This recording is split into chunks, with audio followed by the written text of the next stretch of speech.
എന്താണ്, ഒന്നിനോടൊരു ഒബ്സഷൻ പാടില്ല.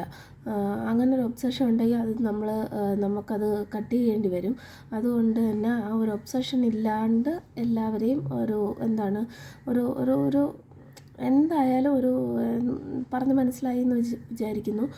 ഒരു ഒബ്സഷൻ ഇല്ലാണ്ട് വേണം നമ്മളിപ്പോൾ എന്ത് റിലേഷൻഷിപ്പ് ആയാലും ശരി, നമ്മളെ കരിയർ ആയാലും ശരി, നമുക്ക് വരുന്ന ലൈഫിലെ സിറ്റുവേഷൻ ആയാലും ശരി, നമുക്കുള്ള മെറ്റീരിയൽ വെൽത്ത് ആയാലും ശരി, അങ്ങനെയുള്ള തിങ്സിനോടൊന്നും തന്നെ, അല്ലെങ്കിൽ അങ്ങനെയുള്ള കാര്യങ്ങളോടൊന്നും തന്നെ ഒരു ഒബ്സഷൻ ഇല്ലാണ്ട് മുന്നോട്ട് പോയാൽ വളരെ നല്ലതായിരിക്കും. ഭ്രാന്തമായ ഒരു ആവേശം നല്ലതല്ല.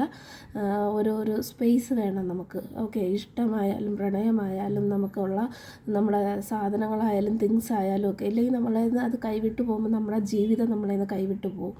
പിന്നെ അത് തിരിച്ചു പിടിക്കാൻ വലിയ ബുദ്ധിമുട്ടാണ്. പെട്ടെന്നൊന്നും തിരിച്ച് കിട്ടുകയില്ല, പ്രത്യേകിച്ച് നിങ്ങളൊരു ഇമോഷണൽ ആയിട്ടുള്ള ഒരു വ്യക്തിയാണ് എന്നുണ്ടെങ്കിൽ. അതുകൊണ്ട് വളരെ ശ്രദ്ധയോടെ മുന്നോട്ട് പോകണം. പിന്നെ പറയാനുള്ളൊരു കാര്യം എന്ന് പറഞ്ഞു കഴിഞ്ഞാൽ,